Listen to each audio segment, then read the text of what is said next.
नमस्कार. आज 3 ते 4 सप्टेंबरपासून महाराष्ट्रात कसे राहील हवामान? पंजाबराव डक काय म्हणतात? पहा सविस्तर माहिती व्हिडिओच्या माध्यमातून. बोला ना.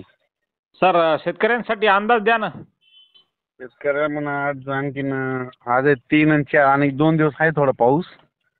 हा, म्हणजे 3 आणि 4 सप्टेंबर. हा, हो, विखुरलेला स्वरूपाचा आहे. विखुरलेल्या स्वरूपात. तुरळक भागात पाऊस आहे का सर? मराठवाड्यात कसे राहील हवामान? हो, मराठवाड्यात. आणि त्याच्यानंतर मग डायरेक्ट आता मग 11 तारखेलाच पाऊस येईल मग पुन्हा.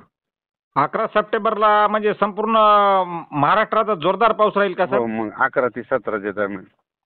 11 ते 17 ते दरम्यान संपूर्ण महाराष्ट्रात जोरदार पाऊस राहील. आणि आता सध्या म्हणजे पावसाची उघडीप म्हणजे 4 सप्टेंबर पासून उघडीप राहणार आहे का सर? हो, उघडी प्राण 5 पासून जसं 4च्या नंतर 5 जाईल तसं ऊन वाढत जाणार. 5, 6, 7 ला चांगलं ऊन येईल. हा हा. हम्म. बर बर. म्हणजे शेतकऱ्या म्हणा मग आता काम करून घ्या म्हणा 12 तारखेपर्यंत.